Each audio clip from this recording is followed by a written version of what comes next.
যুক্তরাষ্ট্রের নিউ অর্লিন্সে ইংরেজি নতুন বছরের প্রথম দিন ভয়াবহ এক হামলা চালান এক ব্যক্তি। শুরুতে হামলাকারীর পরিচয় নিয়ে ধোঁয়াশা থাকলেও এখন নতুন নতুন তথ্য সামনে আসছে।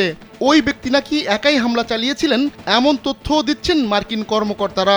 ভয়াবহ ওই হামলার পর আইনশৃঙ্খলা বাহিনীর সদস্যদের গুলিতে প্রাণ হারান শামসুদ্দিন জব্বার নামের ওই ব্যক্তি। নববর্ষ উদযাপনে জড়ো হওয়া ভিড়ের উপর পিকআপ ট্রাক তুলে দেন শামসুদ্দিন। পরে গাড়ি থেকে নেমে চালান নির্বিচারে গুলি।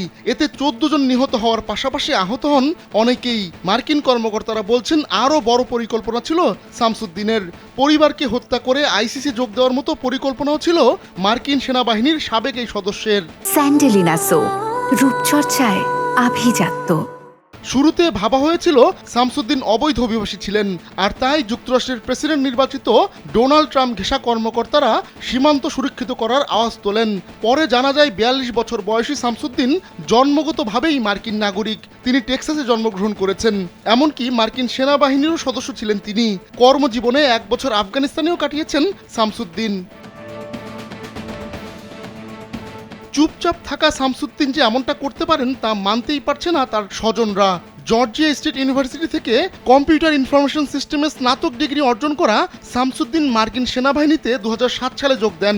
2015 সাল পর্যন্ত তিনি মার্কিন সেনাবাহিনীর মানব সম্পদ ও আইটি বিশেষজ্ঞ হিসেবে কাজ করেন।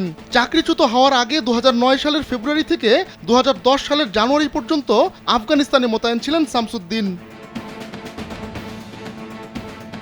সেনাবাহিনীতে ঢোকার আগেই অপরাধে জড়িয়ে পড়েছিলেন শামসুদ্দিন।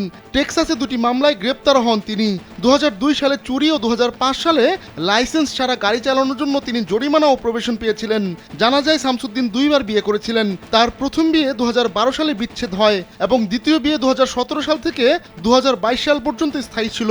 তবে শামসুদ্দিনের বাবা মা অভিবাসী ছিলেন কিনা তা জানা যায়নি। আহমদুল্লাহ শিকদার, কালবেলা।